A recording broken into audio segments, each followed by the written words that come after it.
Boa noite, irmãos. Vamos iniciar o nosso estudo bíblico. Vamos chegando já ao final do Apocalipse, né?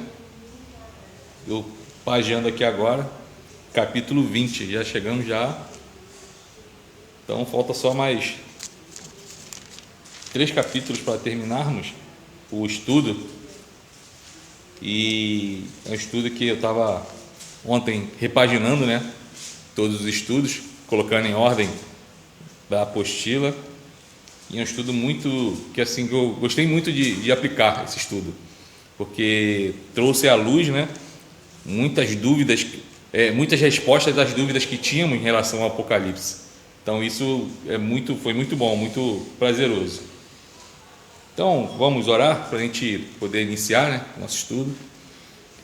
Deus amado, Pai querido, nós louvamos ao Teu nome porque o Senhor é um Deus bondoso, um Deus misericordioso, um Deus soberano, todo-poderoso, Criador, sustentador dos céus e da terra. O Senhor é aquele que, com todo o poder, rege o universo e nada sai, Pai, da ordem, porque o Senhor é quem coordena tudo. E assim como o Senhor é poderoso o suficiente para reger o universo, o Senhor também rege a nossa vida, Pai. E por isso nós te louvamos, porque as nossas vidas estão sob o seu cuidado. Muito obrigado, Pai, porque o Senhor nos trouxe até a tua casa, depois de um dia abençoado, onde nós pudemos levantar, realizar os nossos afazeres. E aqui estamos, ó Deus, na tua casa, juntos para podermos aprender mais da tua santa palavra. Te peço que em nome de Jesus o Senhor venha iluminar os corações para poder, Senhor, compreender a tua palavra, a Santa Escritura, que ao lermos a tua palavra nós possamos já, Pai, sentir a tua presença, sentir, Pai, o teu poder neste lugar, poder que transforma, porque o Evangelho é o poder transformador de vidas.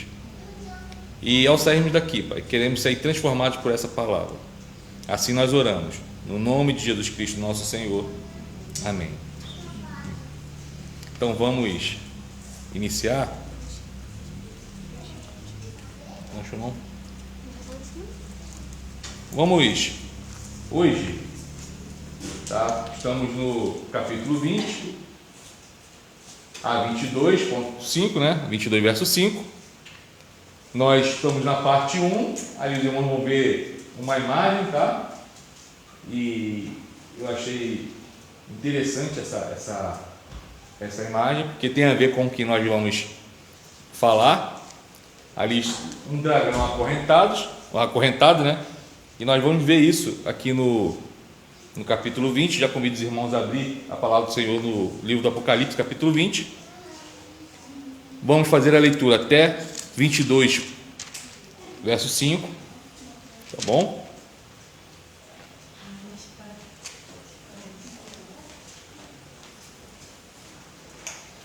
Apocalipse, capítulo 20, e vamos até o 22, verso 5. Hoje teremos poucos slides. Todos acharam? A Alissa vai colocar aí também uma cola.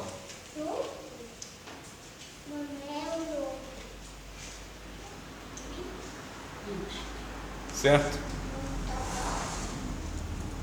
Amém, misericórdia? Isso. Ele viu o dragão? Tá falando dragão? Daqui a pouco ele volta, Heitor. Então vamos ler. Então vi descer do céu um anjo. Tinha na mão a chave do abismo e uma grande corrente. Ele segurou o dragão, a antiga serpente, que é o diabo, Satanás, e o prendeu por 1000 anos. Lançou-o no abismo, fechou-o e pôs selo sobre ele, para que não mais enganasse as nações até se completar os 1000 anos. Depois disto, é necessário que ele seja solto pouco tempo. Vi também tronos, e nestes sentaram-se aqueles aos quais foi dada a autoridade de julgar. Vi ainda as almas dos decapitados por causa do testemunho de Jesus, bem como por causa da palavra de Deus. Tantos quantos não adoraram a besta, nem tampouco a sua imagem, e não receberam a marca na fronte e na mão, e viveram e reinaram com Cristo durante 1000 anos. Os restantes dos mortos não reviveram até que se completassem os 1000 anos. Esta é a primeira ressurreição. Bem-aventurado e santo é aquele que tem parte na primeira ressurreição. Sobre esses, a segunda morte não tem autoridade. Pelo contrário, serão sacerdotes de Deus e de Cristo e reinarão com ele os 1000 anos. Quando, porém, se completarem os 1000 anos, Satanás será solto da sua prisão e sairá a seduzir as nações que há nos 4 cantos da terra, Gog e Magog, a fim de reuni-las para a peleja. O número dessas é como a areia do mar. Marcharam então pela superfície da terra e sitiaram o acampamento dos santos e a cidade querida. Desceu, porém, fogo do céu e os consumiu. O diabo, o sedutor deles, foi lançado para dentro do lago de fogo e enxofre, onde já se encontram não só a besta, como também o falso profeta, e serão atormentados de dia e de noite pelos séculos dos séculos. Vi um grande trono branco e aquele que nele se assenta, de cuja presença fugiram a terra e o céu, e não se achou lugar para eles. Vi também os mortos, os grandes, os pequenos, postos em pé diante do trono. Então se abriram livros. Ainda outro livro, o livro da vida, foi aberto. E os mortos foram julgados segundo as suas obras, conforme o que se achava escrito nos livros. Deu o mar os mortos que nele estavam. A morte e o além entregaram os mortos que neles havia, e foram julgados um por um segundo as suas obras. Então a morte e o inferno foram lançados para dentro do lago de fogo. Esta é a segunda morte, o lago de fogo. E se alguém não foi achado inscrito no livro da vida, esse foi lançado para dentro do lago de fogo. Capítulo 21. Vi novo céu e nova terra, pois o primeiro céu e a primeira terra passaram e o mar já não existe. Vi também a cidade santa, a nova Jerusalém, que descia do céu, da parte de Deus, ataviada como noiva, adornada para o seu esposo. Então ouvi grande voz vinda do trono dizendo: Eis o tabernáculo de Deus com os homens. Deus habitará com eles. Eles serão povos de Deus, e Deus mesmo estará com eles. Toda lágrima, e a morte já não existirá. Já não haverá luto, nem pranto, nem dor, porque as primeiras coisas passaram. E aquele que está sentado no trono disse: Eis que faço novas todas as coisas. E acrescentou: Escreve, porque estas palavras são fiéis e verdadeiras. Disse-me ainda: Tudo está feito. Eu sou o Alfa e o Ômega, o princípio e o fim. Eu a quem tem sede darei de graça da fonte da água da vida. O vencedor herdará estas coisas, e eu lhe serei Deus, e ele me será filho. Quanto, porém, aos covardes, aos incrédulos, aos abomináveis, aos assassinos, aos impuros, aos feiticeiros, aos idólatras e a todos os mentirosos, a parte que lhes cabe será no lago que arde com fogo e enxofre, a saber, a segunda morte. Então veio um dos 7 anjos que tem as 7 taças cheias dos últimos 7 flagelos e falou comigo dizendo: Vem, mostrar-te-ei a noiva, a esposa do Cordeiro. E me transportou em espírito até uma grande e elevada montanha e me mostrou a santa cidade, Jerusalém, que descia do céu da parte de Deus, a qual tem a glória de Deus. O seu fulgor era semelhante a uma pedra preciosíssima, como pedra de jaspe cristalina. Tinha grande e alta muralha, 12 portas, e junto às portas 12 anjos, e sobre elas nomes escritos, que são os nomes das 12 tribos dos filhos de Israel. 3 portas se achavam a leste, 3 ao norte, 3 ao sul e 3 a oeste. A muralha da cidade tinha 12 fundamentos, e estavam sobre estes os 12 nomes dos 12 apóstolos do Cordeiro. Aquele que falava comigo tinha por medida uma vara de ouro para medir a cidade, as suas portas e a sua muralha. A cidade é quadrangular, de comprimento e larguras iguais. E mediu a cidade com a vara até 12.000 estádios. O seu comprimento, largura e altura são iguais. Mediu também a sua muralha, 144 côvados, medida de homem, isto é, de anjo. A estrutura da muralha é de jaspe, também a cidade é de ouro puro, semelhante a vidro límpido. Os fundamentos da muralha da cidade estão adornados de toda espécie de pedras preciosas. O primeiro fundamento é de jaspe, o segundo de safira, o terceiro de calcedônia, o quarto de esmeralda, o quinto de sardônio, o sexto de sárdio, o sétimo de crisólito, o oitavo de berilo, o nono de topázio, o 10º de crisópraso, o 11º de jacinto e o 12º de ametista. As 12 portas são 12 pérolas, e cada uma dessas portas de uma só pérola. A praça da cidade é de ouro puro, como vidro transparente. Nela não vi santuário, porque o seu santuário é o Senhor, o Deus Todo-Poderoso e o Cordeiro. A cidade não precisa nem de sol, nem da lua, para lhe darem claridade, pois a glória de Deus a iluminou, e o Cordeiro é a sua lâmpada. As nações andarão mediante a sua luz, e os reis da terra lhe trazem a sua glória.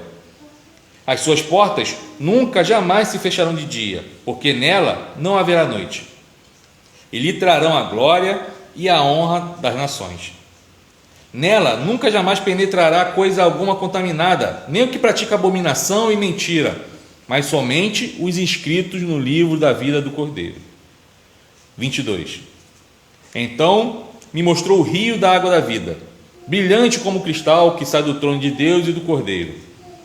No meio da sua praça, de uma a outra margem do rio, está a árvore da vida, que produz 12 frutos, dando seu fruto de mês em mês, e as folhas da árvore são para a cura dos povos.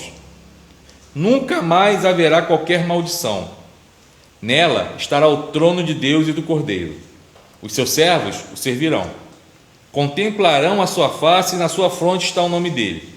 Então já não haverá noite, nem precisam eles de luz de candeia, nem da luz do sol, porque o Senhor Deus brilhará sobre eles, e reinarão pelos séculos dos séculos. Amém. Palavra bendita do Senhor. Então, chegamos ao final do livro, mas não ao final dos estudos,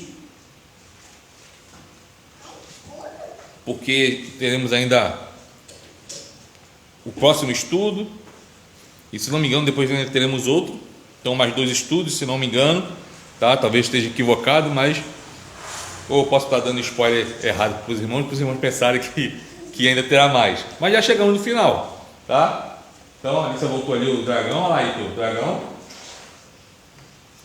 aí ele está olhando o dragão, é o dragão, e vemos agora no capítulo 20, tá? Sobre o aprisionamento do diabo. Então vamos colocar a introdução. Então vamos ver o quê? Que no estudo anterior, dos capítulos 17 a 19, que foi semana passada, vimos como o Senhor venceu quem? Os 3 de seus inimigos. Lembram quem eram os inimigos? Roma, que é a besta, o Império Romano, e o falso profeta, que é a máquina estatal romana a serviço da divinização do imperador. Então hoje vamos ver o que? A vitória sobre o último e maior adversário, que é quem? O diabo. Esse é o maior adversário, que é tido como o dragão. Então ele é o último a ser vencido por ser o quê? Por ser o mais importante. E porque ele está atrás dos outros, motivando para perseguir a igreja. Como já disse alguns estudos atrás, não podemos nos esquecer que por trás de toda essa máquina estatal que está falando aqui, do sistema, do mundo, está o diabo. A gente não pode achar que o diabo está tomando água de coco, na rede, descansando, e vira e mexe, ele levanta para poder perturbar os crentes. Não. Ele trabalha 24 horas. 24 horas. E ele está por trás disso tudo. Por trás das perseguições, das guerras, atrás de tudo isso. Então chega agora, João ele deixa para o final, tá? Ou Jesus que dita para ele, deixa para o final o último inimigo, que é o diabo, aquele que usou todo esses artefatos, né? Roma, o Império Romano, o sistema que estava por trás, induzindo as pessoas a tentarem se curvarem diante do imperador, e ele deixa para o final para mostrar que ele também vai ter a sua paga. Ele também vai ter a sua paga. Então, vamos ver ali, ó. Este é o último a ser vencido por ser o mais importante, porque estava por trás dos outros, motivando-os para que perseguissem a igreja. Então, portanto, após sua derrota, João poderá falar da igreja vitoriosa, vivendo com seu Deus e seu Senhor, que é do capítulo 21, os irmãos podem ver aí, ao 22. Então, no 20, vamos ver o que? A prisão de Satanás e o juízo de Deus. Vamos ver que no Apocalipse, até chegar ao capítulo 20, vira e mexe é falado sobre esse juízo, tá? Vira e mexe é falado sobre esse juízo. Então, vamos ver o que? Que neste bloco, temos pela última vez o aparecimento do paralelismo progressivo, que nós vimos no meio da sequência dos estudos, que é o que? É o modo pelo qual o Apocalipse conta a história, começando com o passado, presente e futuro. Isso que é o paralelismo progressivo, vai mostrando essa progressão na história, tá? A gente pode reparar, podemos lembrar, vamos falar assim, que no início do estudo nós falamos sobre o que? Sobre a mulher que dá luz a uma criança. Lembram disso? Ali começa o paralelismo progressivo, porque ele está falando de Jesus quando veio. A mulher, depois Jesus, que era a criança que a serpente e o dragão tentou matar, mas não conseguiu. Depois João fala de coisas que estão acontecendo no presente dele. E depois agora ele vai falar sobre algo futuro que está para acontecer. Então isso que é o paralelismo progressivo. E João vai falando sobre isso, sobre essa história, começando com o passado e caminhando até o futuro. Então a gente vai constatar isso através do aprisionamento de Satanás, está no verso 2 do capítulo 20, tá?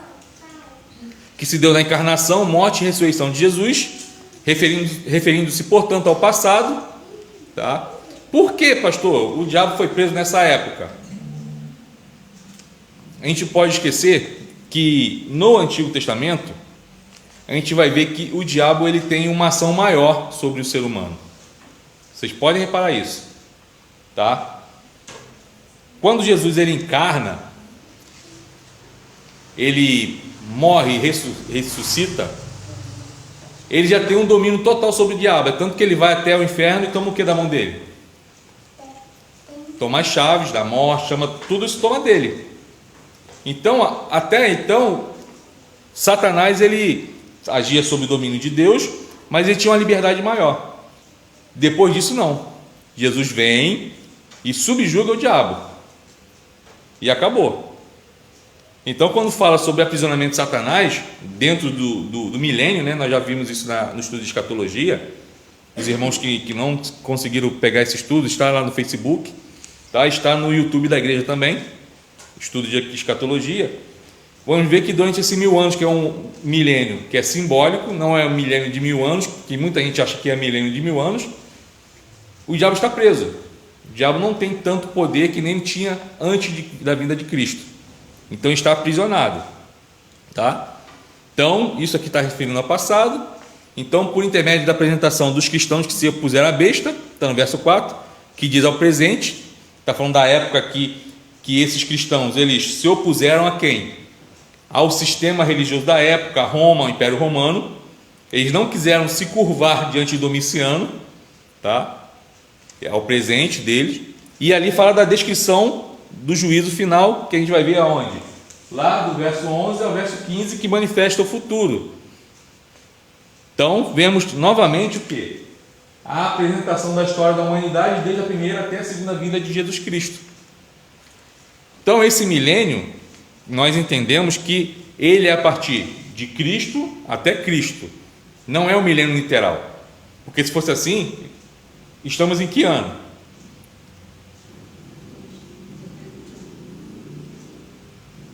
pessoa está meio perdida. Vocês não estão que nem eu não, né? Às vezes vai assinar alguma coisa lá no trabalho e daqui a pouco está colocando 2019. Não, né?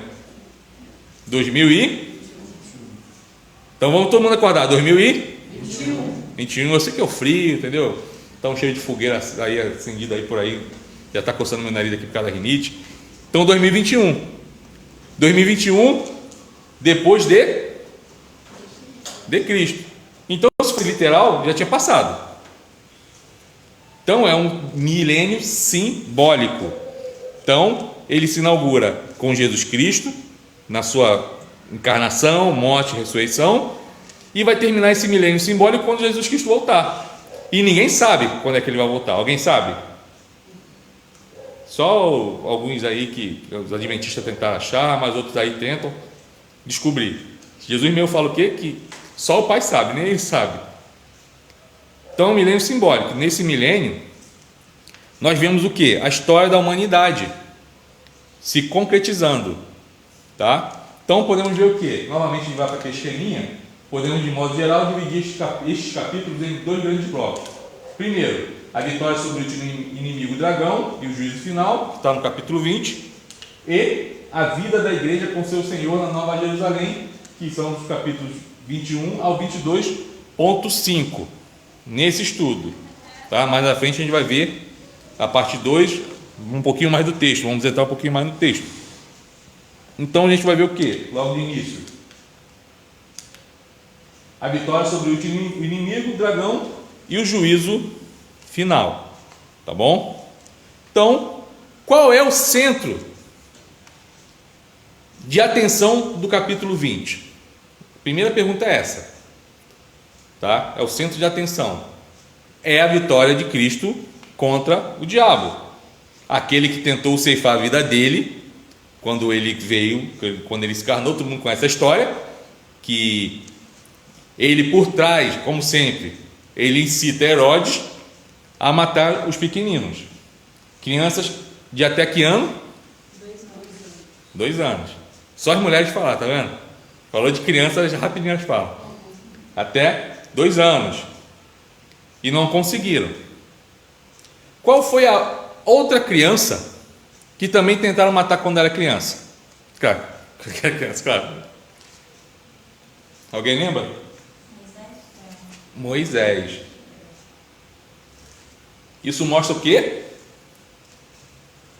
Novamente, ele fala no Antigo Testamento, são sombras do que viria no futuro, demonstrando que viria um libertador e mostrando ali que tentariam também acabar com esse projeto. Só que eles esqueceram que tentaram acabar com o projeto do Filho de Deus, não tem como. Quem intentou já começou perdendo, então não tem como ir. Então a gente vai ver que esse capítulo tem como centro a vitória sobre o diabo e a sua prisão por 1000 anos, que eu já expliquei agora que é 1000 anos simbólicos, tá? Então estes 1000 anos, conhecidos como milênio, têm despertado muitas interpretações no decorrer da história.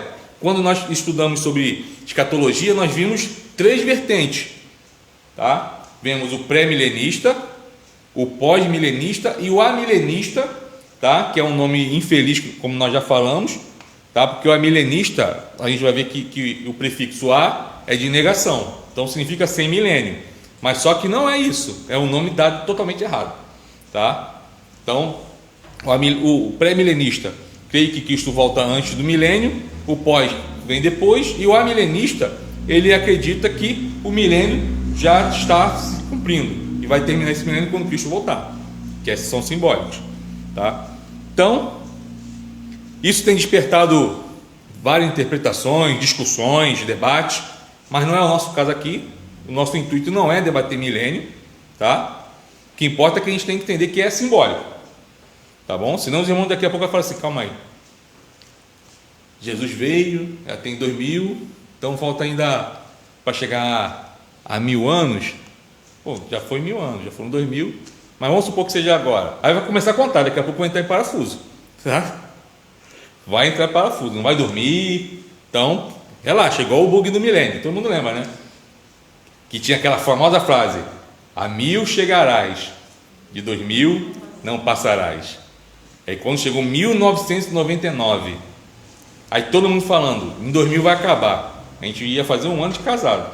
Não, a gente casou no final de 99, né? A gente não ia nem curtir o casamento. Ia acabar o mundo. Aí falaram que ia ter pane nos computadores, ia ter uma pane mundial, não aconteceu nada. Já se passaram 21 anos. Estamos em 2021. Quem via De Volta para o Futuro, via achando que o futuro ia ser aquilo do filme, e não é nada aquilo. Mas não é nada. Então, vamos ver que o intuito não é debater 1000 anos, mas entender o que a passagem está falando. Tá? Esse é o nosso intuito. Então, o objetivo não é fazer uma avaliação do milênio, mas propor que uma análise do texto que seja coerente com o resto do livro. A gente não pode tirar o texto, deixar o texto à parte do livro. Então a gente tem que entender o livro no contexto geral, tá?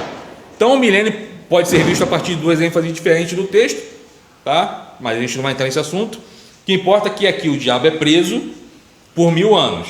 Então ele perde o seu poder durante 1000 anos, um poder que ele tem para fazer o que queria. Ele tinha esse poder para fazer o que queria, tá? Só que ele vai ser preso por 1000 anos, está preso por 1000 anos. Então isso mostra a vitória de Jesus sobre ele. A gente vai ver isso lá em Lucas, capítulo 11, verso 20 a 22. Vamos ver lá em João, capítulo 12, verso 31, tá? E tem outros textos, depois a gente fala. Então a gente vai ver que essa mensagem dessa vitória de Jesus contra a serpente, ou o diabo, o dragão, está lá no capítulo 12. Se os irmãos voltarem aí, tá? Deixem a Bíblia aberta. No capítulo 12, do verso 7 ao verso 12, a gente vai ver já sobre isso, que falou sobre isso, tá? Que os anjos pelejam no céu e Jesus vem e vence quem? O dragão, tá? Tem um cântico do céu, tem tudo isso. Então, esta prisão aqui significa que ele não tem mais o poder para enganar as nações, que nem ele fazia antigamente. Então está preso, não tem mais esse poder para enganar as nações. Então, antes da manifestação de Jesus Cristo, eu vou ler daqui que é interessante. Antes da manifestação de Jesus Cristo, o diabo exercia domínio não absoluto, a gente sabe disso, né? Porque sempre com a permissão de Deus, sobre os povos, fazendo o quê? Guiando o povo para o distanciamento de Deus. Mas com a presença de Jesus e posteriormente da igreja, os homens começam a ser arrancados do reino do diabo e transportados para o reino de Jesus. Quem pode abrir para mim, fazendo favor? Colossenses 1,13. Colossenses 1,13.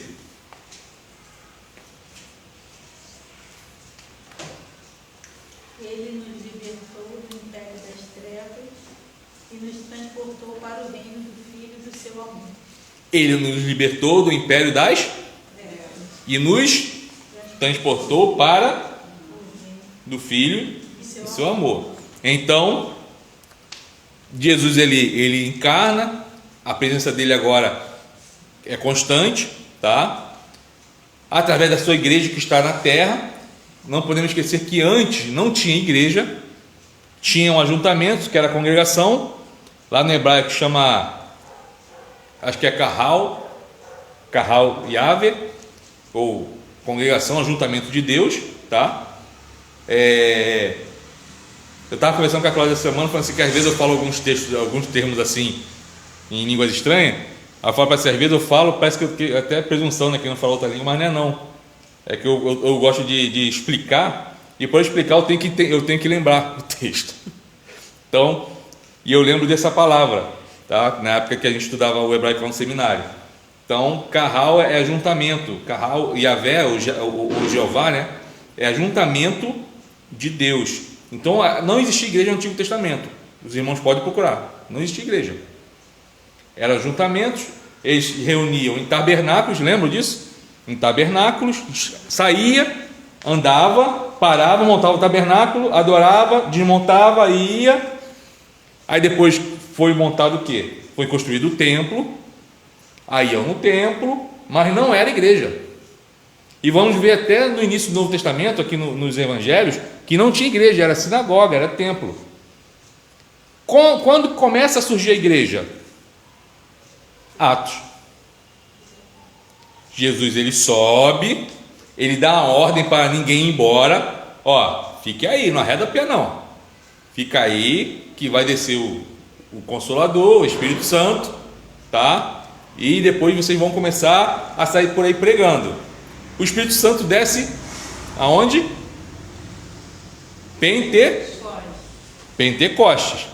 Atos 2. A irmão pode dar uma glória porque eu lembrei da referência. Atos 2, certo?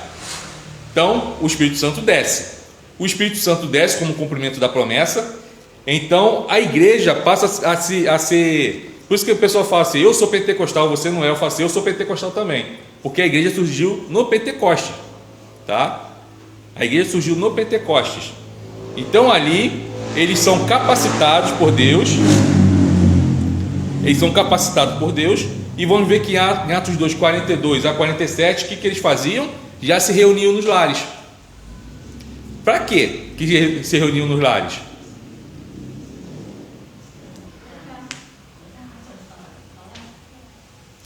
Para adorar a Deus, para estar junto adorando a Deus.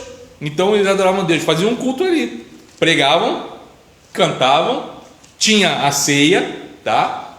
Tinha a ceia, tinha a comunhão deles, que era o alimento mesmo, e aos poucos iam sendo acrescentados os que iam sendo salvos. Então a igreja ali, ela começa a surgir dali, depois que Jesus sobe. Então, a partir desse momento, a igreja passa a estar na terra, mostrando que o diabo perde seu poder. Porque aonde o diabo, entenderam? Eu rodeei tudo para os irmãos entenderem a importância da presença na terra, da igreja. Tem gente que não dá nada pela igreja, mas a importância da igreja na terra. A partir do momento que a igreja está na terra, Deus faz o quê? Usa a igreja como instrumento para tirar os homens da onde? Que está em Colossenses? Do império das trevas. Não é só das trevas não, do império das trevas. Então, a partir desse momento, já está caracterizado que o diabo está acorrentado. Ele não tem mais esse poder. Porque aonde o homem está, ali jogado às traças, no vício, na prostituição, onde quer que esteja, a igreja chega e através do evangelho, não é a igreja, é o evangelho, não podemos esquecer isso, porque não é a igreja que salva, que nós vimos isso domingo de manhã na escola bíblica dominical, que salva é o evangelho que transforma. A igreja chega com o evangelho, prega o evangelho, e através disso, aquela alma é resgatada das trevas. Então, a partir disso, a gente começa a entender essa perda, a perca do poder que o diabo tinha de enganar as nações, porque agora o evangelho chega a todas as nações, não tem como não chegar. Existem algumas que ainda não chegaram, mas existem os nossos agentes secretos, que são os missionários que não podem ser descobertos, que estão como agentes secretos mesmo, tá? Que estão lá pregando o evangelho, escondido, tendo a sua vida, colocando a sua vida em risco, e às vezes da sua família inteira, mas o evangelho está chegando lá, para mostrar que o diabo perdeu o poder. Não estou falando poder de enganar os povos, enganar as nações, porque agora, aonde Deus manda, o evangelho chega. Então não tem como. Tem pessoas que tá pela transmissão. Tem pessoas que podem ter acesso a essa transmissão do outro lado do mundo. Se eu conhecer alguém que está morando no Japão, eu posso chegar para ele e mandar um zap e falar assim, tem um estudo da igreja lá, os cultos lá na igreja, lá no Facebook e no YouTube. Ele lá do outro lado do mundo vai acessar. E ele acessando, ele pode muito bem chegar para outra pessoa lá do Japão e falar assim, aqui a igreja lá no Rio, de um amigo meu aqui, o evangelho chegou lá. Então acabou esse poder. Então o diabo está acorrentado, está preso. Então agora as trevas não podem mais se opor à luz. E através da pregação do evangelho, os homens são chamados à salvação. Tudo isso por causa do poder do evangelho. Olha a importância que você e os nossos irmãos que estão em casa têm. Olha só, não estou falando que você tem o poder, mas a importância, deixa eu fazer, a importância que você tem, sendo um vaso na mão do Senhor. Você pode ser um instrumento de tirar alguém do reino das trevas. Olha só. Deus pode te usar para tirar alguém do reino das trevas. Mais uma vez mostrando que o diabo está preso, está derrotado. Já está derrotado. Então, falamos que esse 1000 anos, esse milênio, tem que ser entendido simbolicamente, assim como outros textos que nós vimos, né?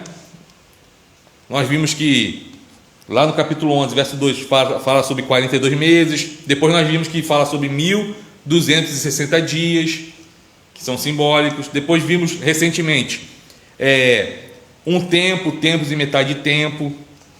Vimos no capítulo 17 que fala sobre uma hora. Está lá no verso 12 do capítulo 17. Vamos ver lá que está escrito assim, ó: os 10 chifres que vi são 10 reis, os quais ainda não receberam reinos, mas recebem autoridade como reis com a besta durante 1 hora. Então vimos que esta 1 hora não significa que será 1 hora de relógio, mas é um tempo completo, tá? Curto tempo e completo. Então são simbólicos. Então este período de 1000 anos, tá, representa um tempo que se estenderá da encarnação até um pouco antes da segunda vinda de Cristo. Então, logo após esse milênio simbólico, o diabo será solto. Será solto por um breve tempo. Esse breve é breve mesmo, tá? Esse breve não é simbólico não, é breve mesmo.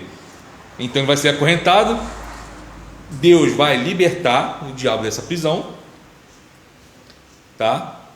E por pouco tempo ele vai fazer a arruaça dele, tá bom? Mas a gente vai falar isso mais à frente. Então, a gente tem falado sobre esse milênio, deixo mais à frente aqui. Aí, dentro dessa perspectiva, os 1000 anos relacionam-se com o destino daqueles que têm sido mortos em nome de Jesus. A gente vai ver lá do verso 4 ao verso 6. Não fechem a Bíblia, deixa ainda aberto lá em Apocalipse. Então, no verso 4 do capítulo 20, diz que eles são descritos como sentados em trono para julgar. Então esta visão é conhecida do resto do Novo Testamento. Então eles reinam, aqui fala sobre sacerdotes, junto com Cristo. Então esses são quem? Aqueles que passaram por esse momento difícil, né? E venceram, estão com Cristo. A gente não pode esquecer que lá nas igrejas do Apocalipse, tá? Vamos abrir lá no início, as igrejas que estão no capítulo 2 e no capítulo 3 de Apocalipse, tá?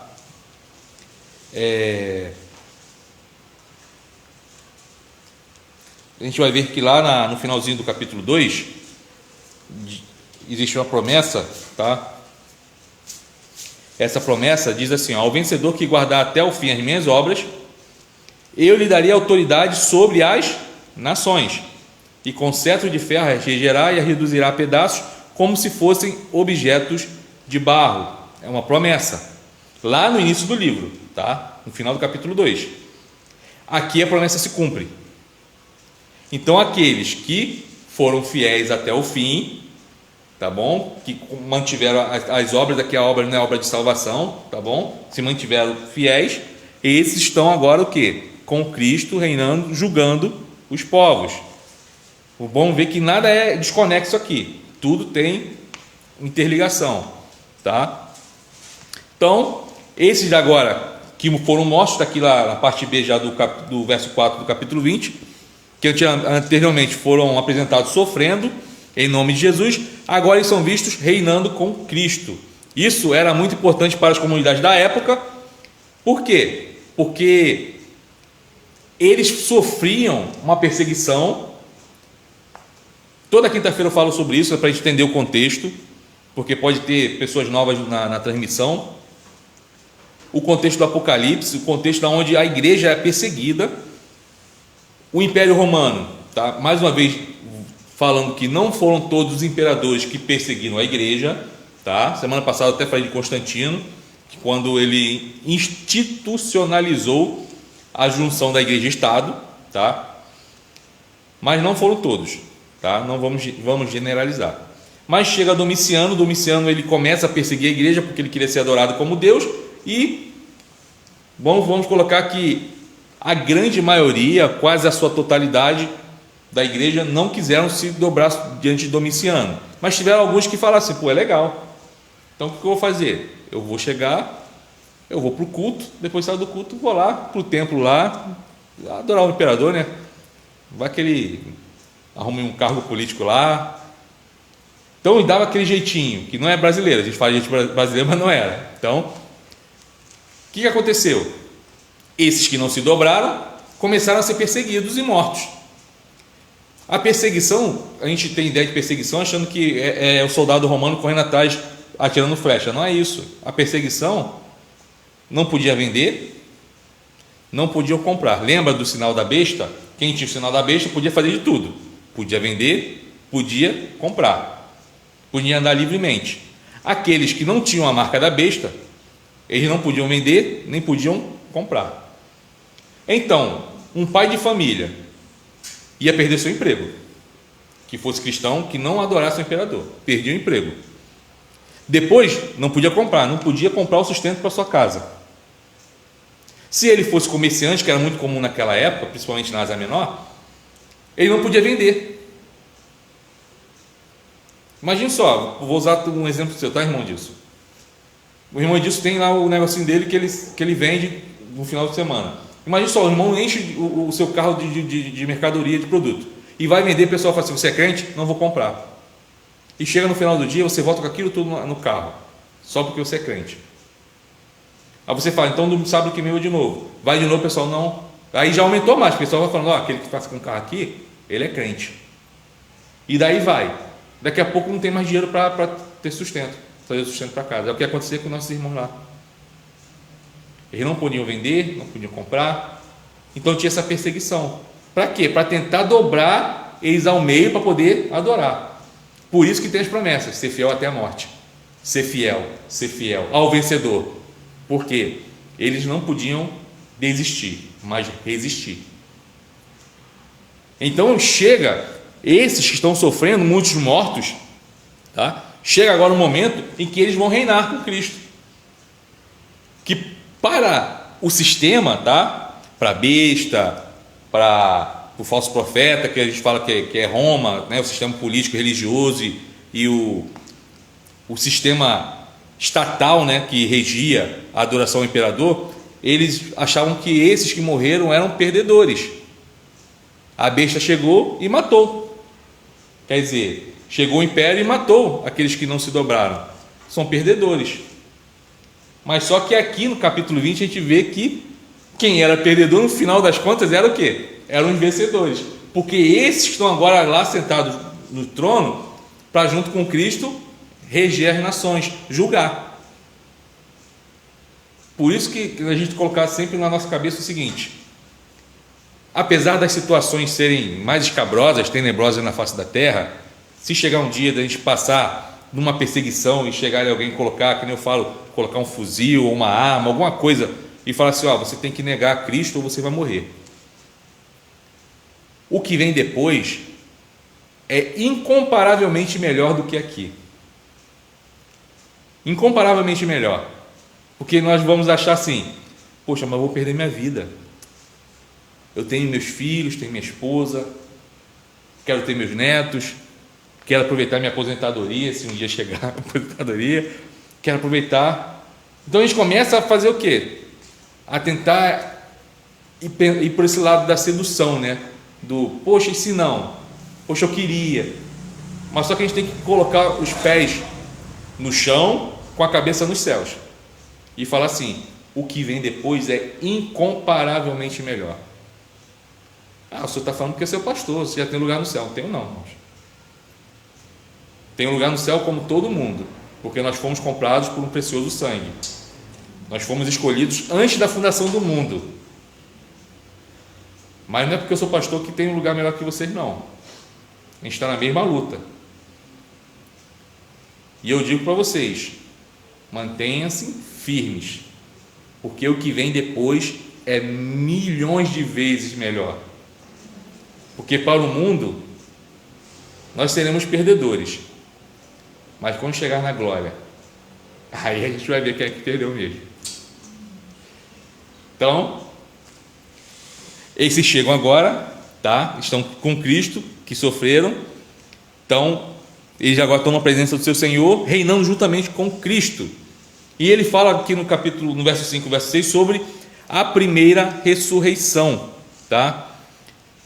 Então aqui, isso aqui é o modo pela qual João vê a morte dos servos de Deus. Para ele, quando o cristão morre, ele experimenta a primeira ressurreição. Não podemos esquecer que João não era teólogo, tá?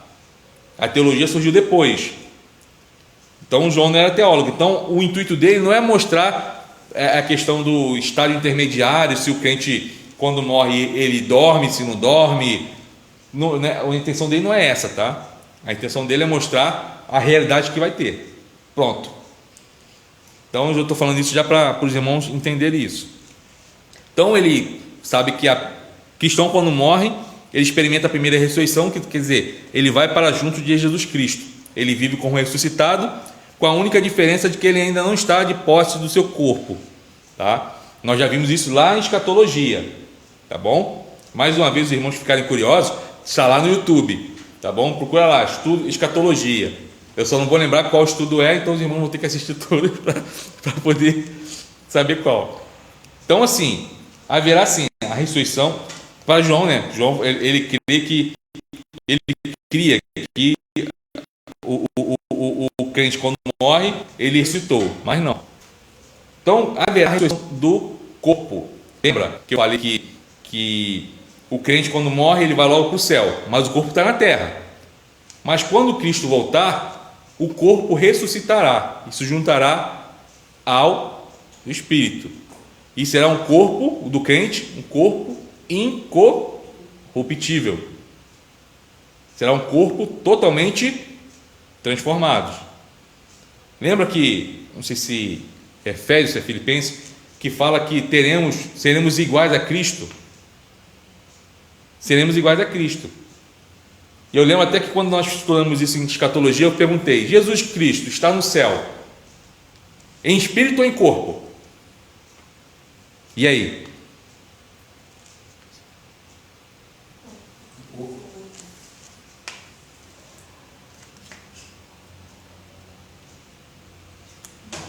O Rodrigo olhou esse lado assim, fez isso. É PNL, né? Programação neurolinguística. Eu olhei assim, tipo assim, tentando lembrar assim.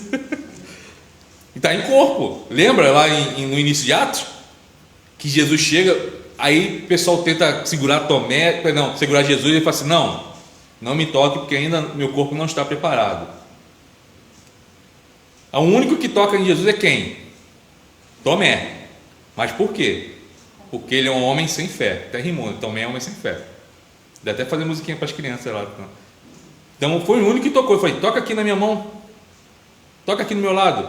Foi o único. E ele está conversando com os discípulos, e daqui a pouco ele começa a subir. E o anjo fala que do mesmo jeito que ele foi, ele vai voltar. Então Cristo, esse é um dos mistérios da Bíblia. A palavra de Deus não explica o porquê, tá? Nenhum astronauta subiu ao céu e viu Jesus lá. É um mistério da palavra de Deus. As coisas de Deus pertencem a Deus. A nós só temos o que Ele revela. Ele não revelou isso. Mas como nós, pela fé, cremos, Ele está lá. E um dia Ele vai voltar, e a palavra de Deus diz que nós seremos iguais a Ele. Se nós seremos iguais a Ele, então o corpo vai ressuscitar. Aí a gente começa a ver aqui, tá? Que o que acontece?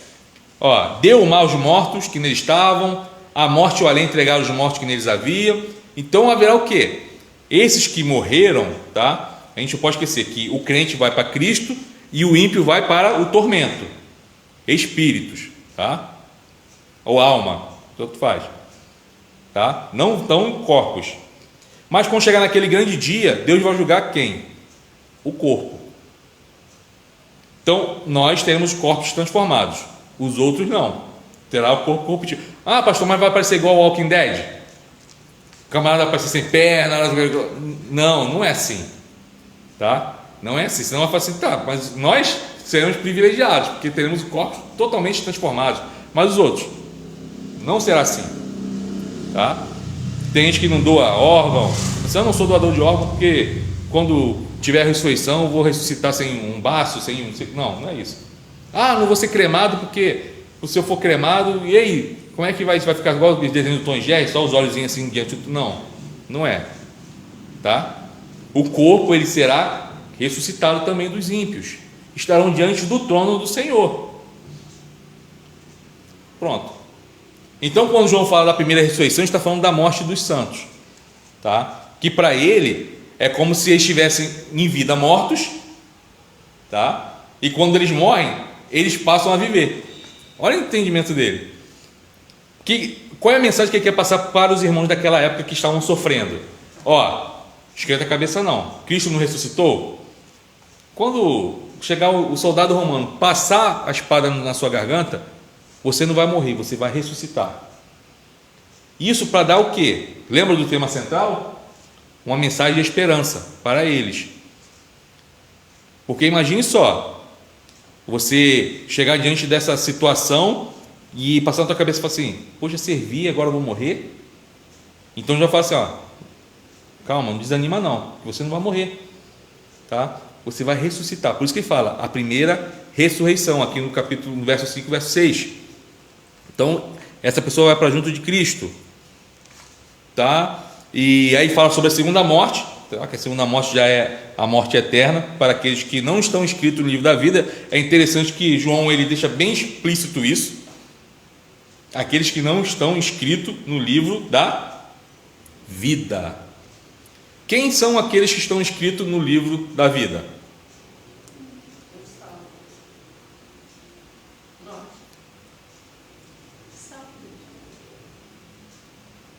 Quem estão inscritos no livro da vida? Não, só estou ouvindo só duas pessoas falando. Quem? Os salvos. Os salvos. Estamos juntos. Os salvos. Estamos salvos. Nós. Amém? Amém não é pergunta, já falei isso, não é pergunta, não é confirmação, mas nós estamos inscritos no livro da vida. E a quem vai para a morte eterna? Que, claro, se existe a vida eterna, existe a morte eterna. Se nós que recebemos por pura graça a vida eterna, aqueles que rejeitaram vão receber o quê? A morte eterna, que é o quê? O lago de fogo e enxofre, aonde vai estar a morte, o diabo, os ímpios que não quiseram crer em Cristo, todos eles estarão lá e sofrerão eternamente. As pessoas, aquela ideia medieval, né, de que o inferno é um caldeirão e a pessoa fica a eternidade no caldeirão e o diabo garfando e rindo, dando gargalhada. Não, ele vai estar lá sofrendo e ele sabe que isso vai acontecer. Por isso que ele é o inimigo feroz, tá? Que nós temos, tentando a todo custo tirar a gente do caminho do Senhor.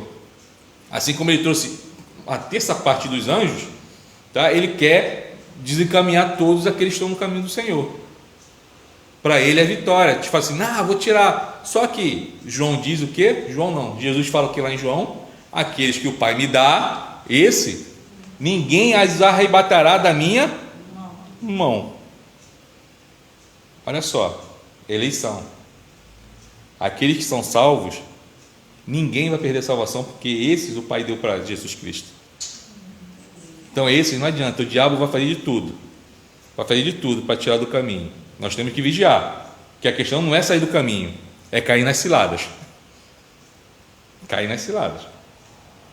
Você pode muito bem pegar uma reta, tá? E no meio dessa reta ter um buraco, você cair e se machucar, mas quando você se recuperar, você fala assim: não, eu vou continuar reta, e continuar.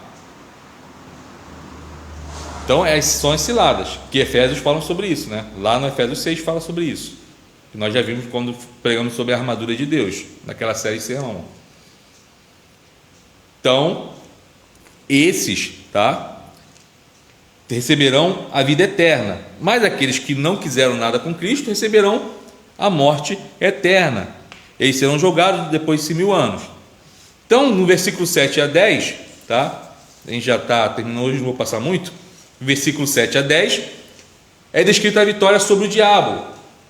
Está aí, ó, Satanás é solto e é derrotado. Então, após os 1000 anos, o diabo é solto e por um pouco de tempo, aqui significa que será um período curto de tempo no qual ele fará uma oposição feroz a Deus.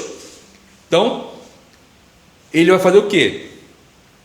Ele vai ser derrotado. Interessante que essa oposição é descrita no Apocalipse como a sedução das nações que há nos 4 cantos da terra. Está no verso 8, parte A, fala o quê? Todas as nações da terra. Sairá a seduzir as nações que há nos 4 cantos da terra.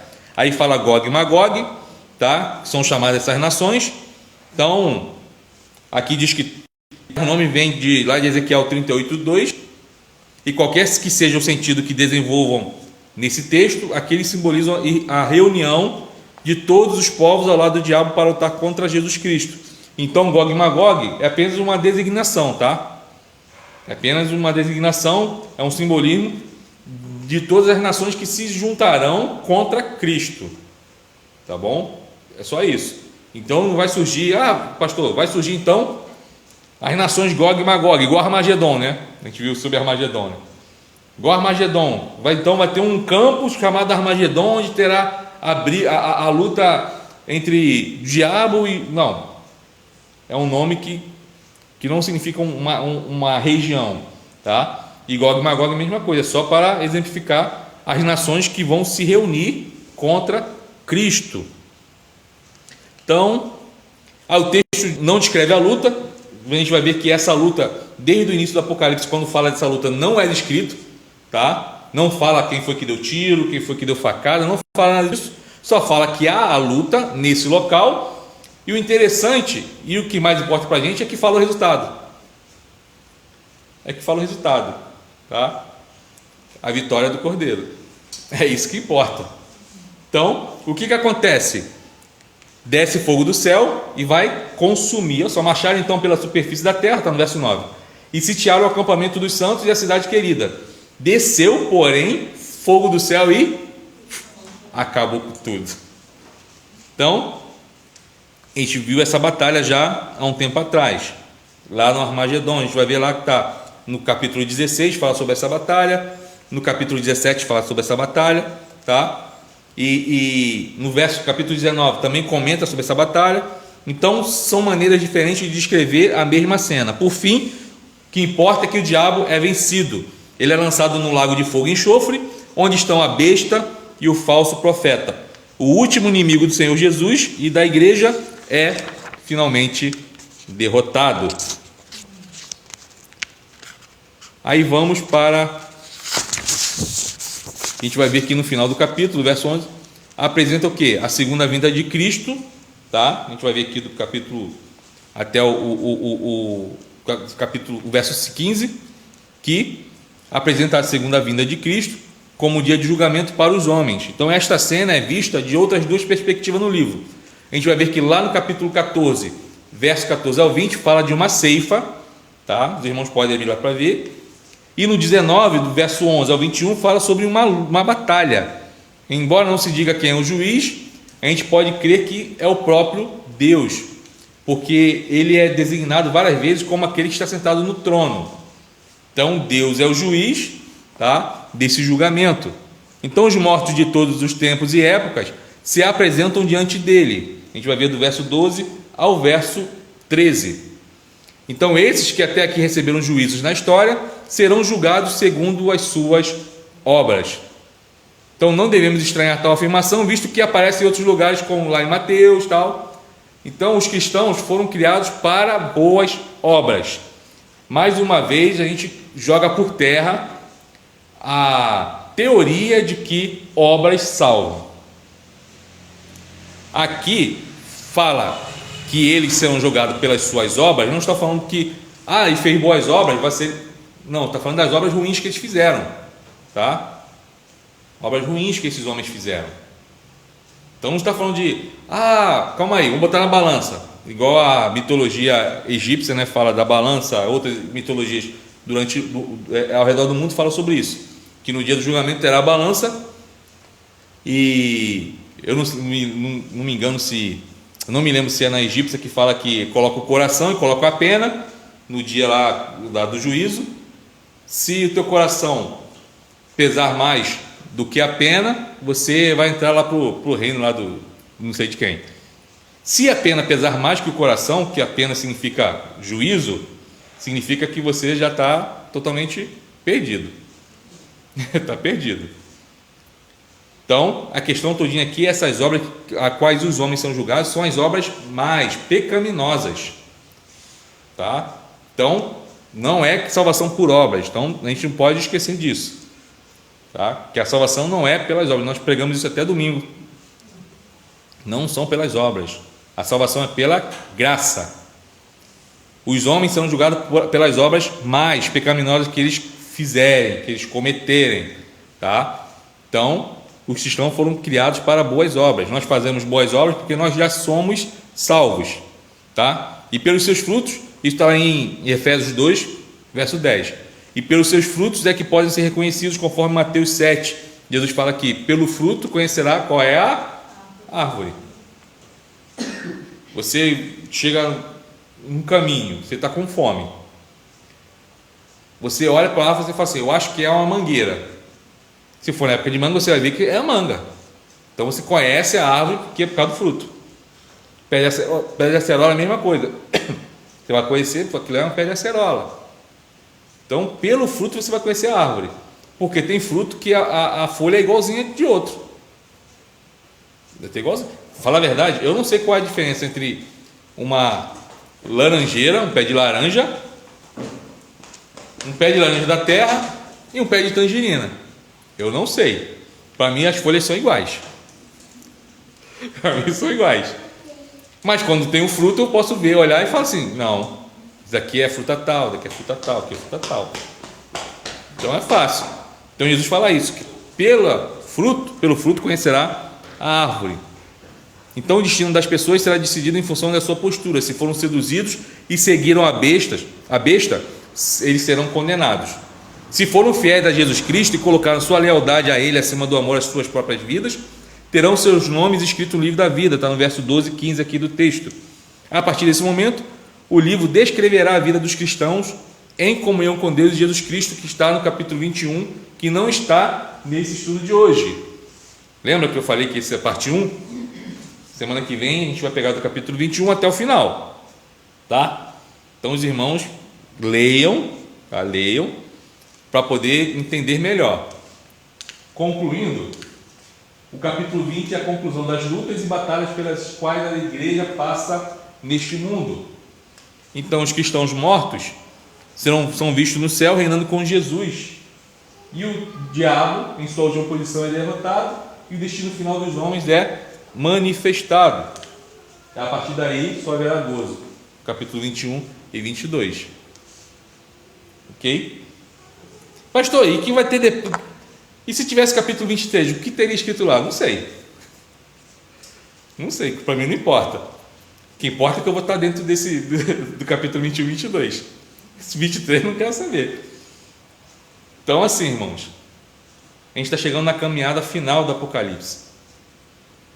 Eu espero em Cristo que aqueles irmãos que tinham medo do livro do Apocalipse não tenham mais.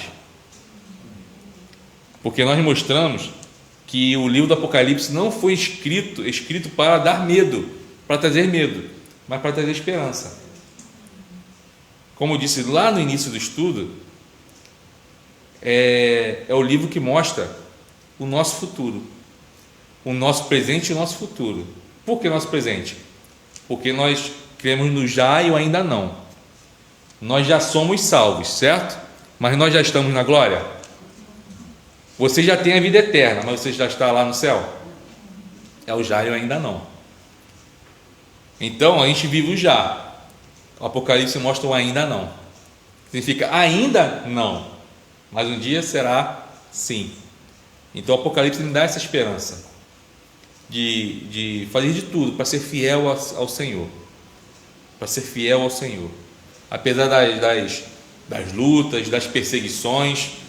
A gente fala que a gente acha que perseguição é só lá no Oriente Médio ou não sei aonde, onde as pessoas invadem as casas e fuzilam. Não.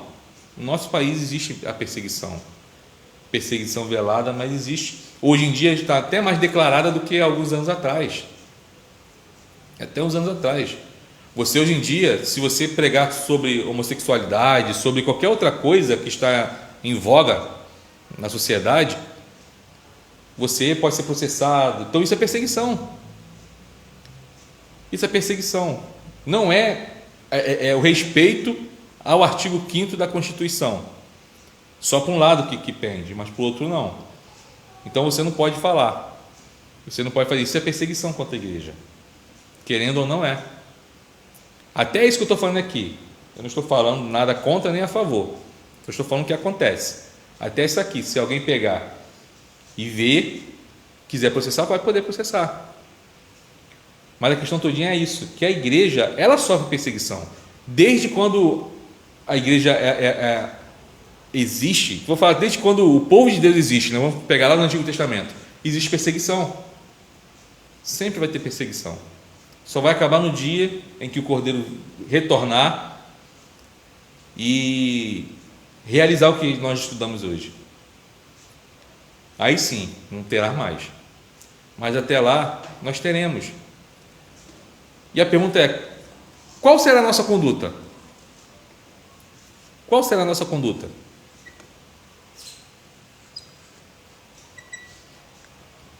Será que a gente pensa assim: poxa, mas eu nem curti a vida? Não tem muita gente que fala isso? Ah, não vou ser crente agora não, porque eu não curti a vida ainda. Depois que eu curti a vida eu vou.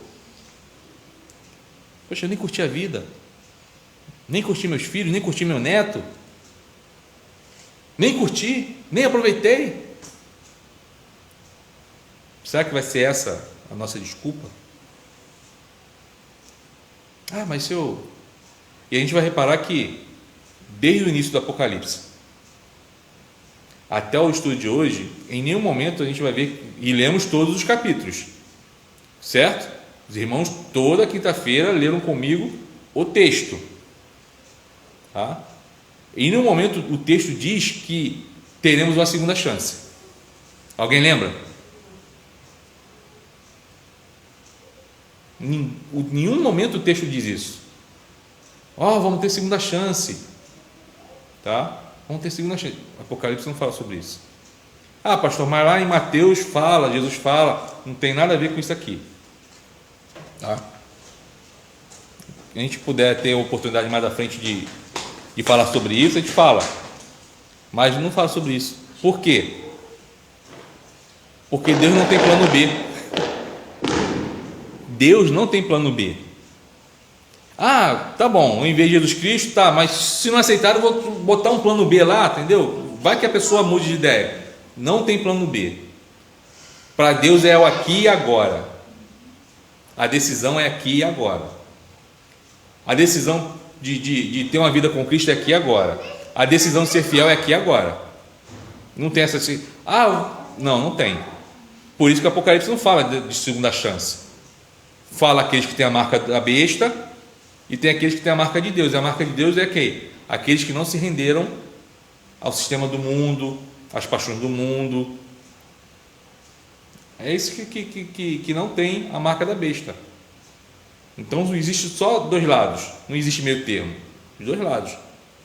É tanto que Jesus falou o quê? Que o seu sim tem que ser sim e o não tem que ser não. É sim, sim, não, não. Não existe talvez. É sim, sim, não, não. Então, como será a nossa vida quando chegar esse momento? Que a cada dia tem se afunilado. De chegarmos para fazer uma compra e na hora que olhar assim, vocês não são daquela igreja lá de Saquarema? Dali? A partir de hoje não está vendendo para crente não. Se vocês quiserem, vocês vão ter que chegar lá para o gerente lá, ou fazer igual no quartel, né? Igual aquele filme Tropa de Elite também, chegar lá e gritar, eu desisto! Gritar, tocar fogo na sua Bíblia, aí você pode pegar até de graça. E aí, como vai ser a nossa vida? A gente tem que pensar nisso. A gente tem que pensar nisso. O nosso futuro, ele é construído a partir do hoje. Então, a partir de agora, a gente tem que cada dia orar e falar, Senhor, que nesse momento eu seja fiel ao Senhor. Que eu seja fiel ao Senhor. Essa tem que ser a nossa oração. Vamos orar para terminar essa lição, esse estudo. Depois vamos estar impetrando a bênção. Vamos ficar de pé.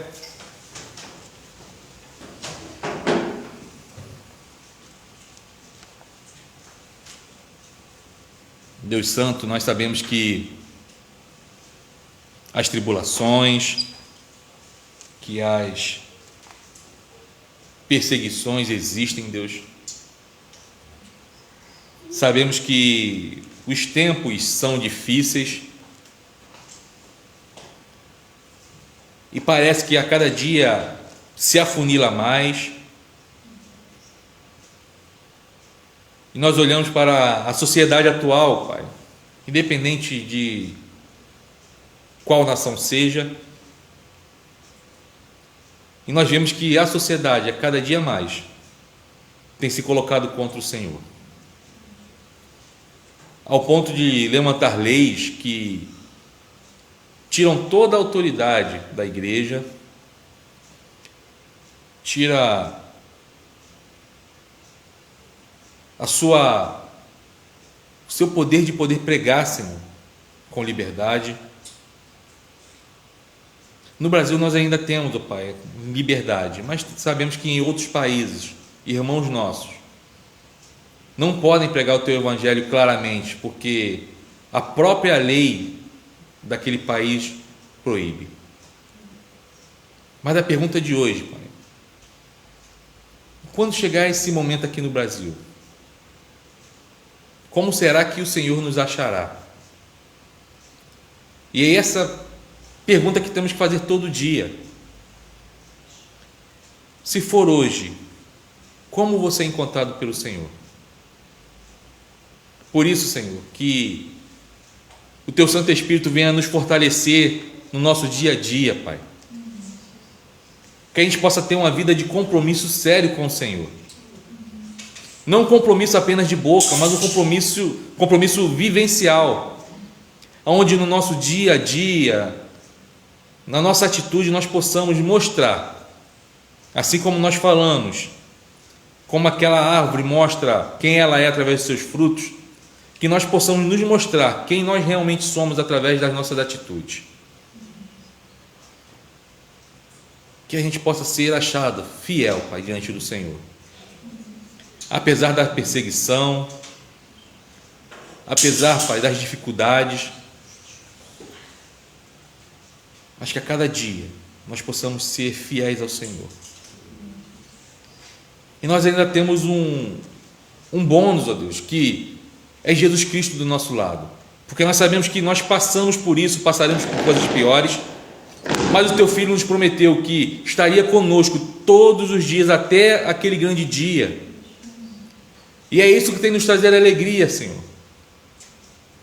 Conforme disse Abacuque, ainda que a figueira não floresça, ainda que possa surgir tudo, Pai, contra nós, todavia nós nos alegraremos no Senhor, porque o Senhor é o Deus da nossa salvação. Que a gente possa, Pai, cada dia mais Te amar mais, ter alegria em servi-lo. Que a nossa vida seja, Pai, verdadeiramente um culto diante do Senhor, não apenas dentro da igreja, mas no nosso dia a dia, e que o nosso coração seja, Pai, completamente um altar do Senhor. Te peço, Pai, que abençoe a cada irmão que esteve ao alcance deste estudo de hoje, Pai, os que estão aqui presentes, os que estão através da transmissão,